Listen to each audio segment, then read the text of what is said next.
बागेश्वर में कई दिनों से लगातार जंगल जल रहे हैं। बीते दिनों में आग लगने की घटनाएं बढ़ी हैं। आसमान में धुंध ही धुंध छाई है। जलते जंगलों के कारण उमस भरी गर्मी बढ़ने लगी है। तो ये तस्वीर आपको दिखा रहे हैं। जंगलों के जलने की वजह से लोग परेशान हैं क्योंकि बहुत ही ज्यादा उमस की स्थिति पैदा हो रही है। कई दिनों से आग लगने की जो घटनाएं हैं वो रुकने का नाम नहीं ले रही हैं बल्कि बढ़ रही हैं। बागेश्वर से सुष्मिता थापा हमारी संवाददाता हमारे साथ जुड़ गई हैं। सुष्मिता, लगातार आग लगने की घटनाएं सामने आ रही हैं। मौजूदा समय में बागेश्वर की क्या स्थिति है? जी, बात करें बागेश्वर की तो बागेश्वर में पिछले 24 घंटे से लगातार आग की जो घटना है उसमें लगातार बढ़ोतरी हो रही है। जिसके बाद चारों तरफ धुआं ही धुआं छाया हुआ है, गर्मी भी बढ़ने लगी है और चारों तरफ इतना धुआं है कि इसमें कई अस्थमा है और कई आंख के हैं, तो उनको मरीज भी बस में बढ़ रहे हैं। बहुत शुक्रिया सुष्मिता, विस्तार से जानकारी साझा करने के लिए।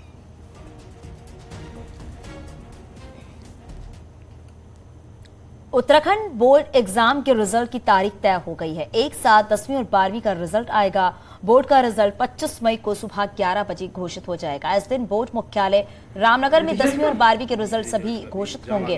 इस साल 10वीं में 1,32,000 और 12वीं में 1,27,000 छात्रों ने एग्जाम दिया है। ये परीक्षाएं 16 मार्च से 6 अप्रैल तक चली थी।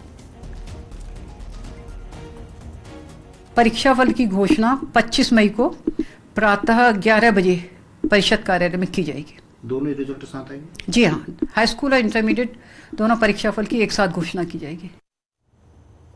बात करेंगे मौसम की, तो कल से राज्य में फिर से मौसम बदलने वाला है और मौसम विभाग ने भारी बारिश के साथ ही ओले गिरने की भी संभावना जाहिर की है। इसको लेकर ऑरेंज अलर्ट जारी किया गया है। पूरे राज्य के लिए यह अलर्ट जारी किया गया है।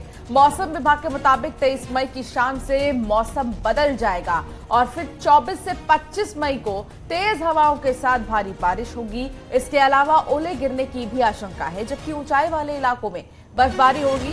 मौसम विभाग ने इसके लिए ऑरेंज अलर्ट जारी किया है। 26 मई तक उत्तराखंड में बारिश और बर्फबारी जारी रहने वाली है। मौसम विभाग ने अगले 4 दिन चार धाम यात्रा पर आ रहे यात्रियों को भी सतर्क रहने की अपील की है। साथ ही आपदा प्रबंधन विभाग को भी अलर्ट रहने के लिए कहा गया है। में बदलाव होने वाला, कल शाम रात से जो रेन थंडरस्टॉर्म एक्टिविटी जो है वो प्रदेश में देखने को मिलेगी 23 तारीख से, और ये जो एक्टिविटी है करीब करीब जो आप कह सकते हैं 26 तारीख तक वो रहने वाली है। अगर पीक की बात करें तो 24 और 25 को जो रेन थंडरस्टॉर्म एक्टिविटी की जो है वो अनेक जगहों तक में या ज़्यादातर जगहों तक में 24 और 25 में वो रहने वाली है।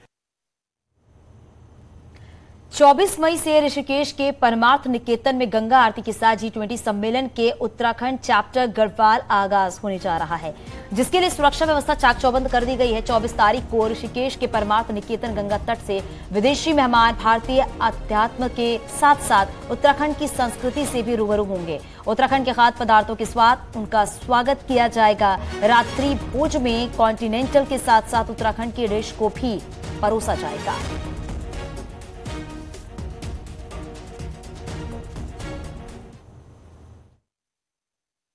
24 तारीख को जो हमारे यहाँ परमार्थ में आरती व रात्रि भोज का कार्यक्रम है, उसको लेकर आज जितनी फोर्स थी उसकी प्रॉपर्ली ब्रीफिंग की गई। इसमें हमारी SDRF की कंपोनेंट, जल पुलिस और हमारी PAC जो है आउटर कॉर्डन में डिप्लॉयड रहेगी।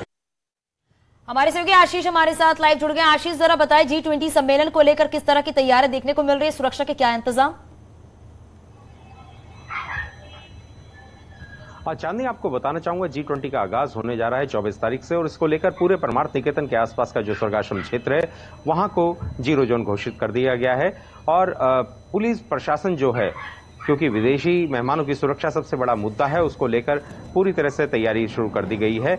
और साथ ही हम बात करें तो जो डेलीगेट्स आएंगे वो 90 देशों के डेलीगेट्स यहाँ पहुंच रहे हैं, जिनकी सुरक्षा उत्तराखंड पुलिस के लिए बड़ी जिम्मेदारी की बात है। उसको लेकर 11 सेक्टरों में स्वर्गाश्रम क्षेत्र को बांट दिया गया है और जितनी भी पुलिस फोर्स है, इंटेलिजेंस से लेके NDRF से लेके जल पुलिस से लेके सब लोगों को तैनात कर दिया गया और उन्हें आज से ही ड्यूटी कार्य सौंप दिया गया है।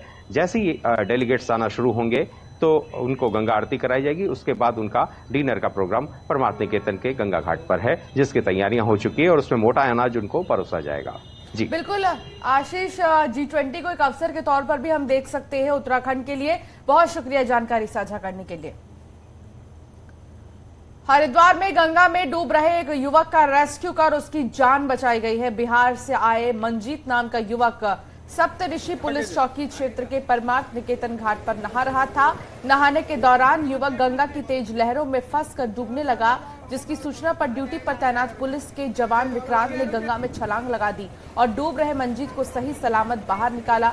बमुश्किल बचकर आए मंजीत ने पानी से बाहर आकर राहत की सांस ली और जल पुलिस के जवान का शुक्रिया अदा किया है। तो ये तस्वीर आपको दिखा रहे हैं जहां तेज बहाव के चलते गंगा के युवक डूबने लगा था, लेकिन वहां पर तैनात पुलिस ने दौड़कर युवक की जान बचाई, जिसकी सराहना खुद उत्तराखंड के डीजीपी ने भी अपने सोशल मीडिया अकाउंट पर पोस्ट कर की है। इस पुलिस जवान की सराहना चौतरफा हो रही है, जिस तरीके से उसने अपनी सतर्कता दिखाई और यहाँ पर फौरन कूदकर इस युवक की जान बचाई।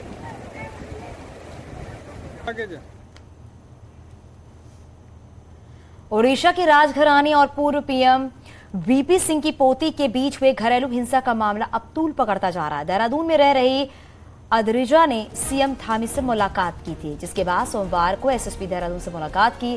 पीड़ित अद्रिजा ने आरोप लगाया है कि राजपुर थाने के एसएचओ ने उनकी बात नहीं सुनी और सही धारा में मुकदमा नहीं दर्ज किया था, जिसके बाद एसएसपी ने निष्पक्ष कार्रवाई का आश्वासन दिया है। वहीं एसएसपी देहरादून का कहना है कि उनके पास महिला आई थी, हमने उनकी पूरी बात को सुना है और विश्वास दिलाया है कि कार्रवाई पारदर्शी होगी।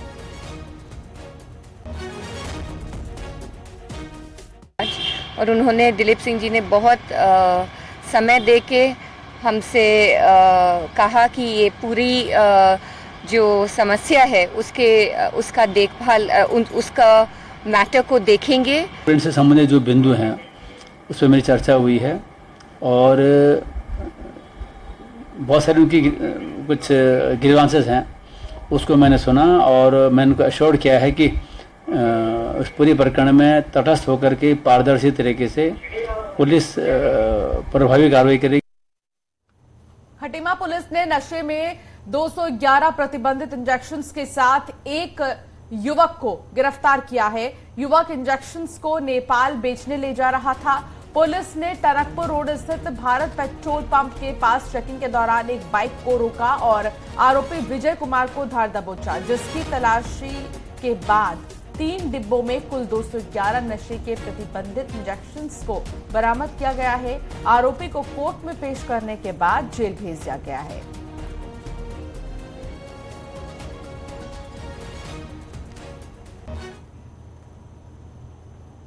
देहरादून से खबर मिल रही है, मसूरी की खराब रोड को लेकर गणेश जोशी ने अधिकारियों को निर्देश दिए हैं और 4 दिन में रोड का काम पूरा करके पर्यटकों के लिए रोड खोलने को कहा गया है। मसूरी में माल रोड की हालत खराब है और कई महीनों से काम चल रहा है।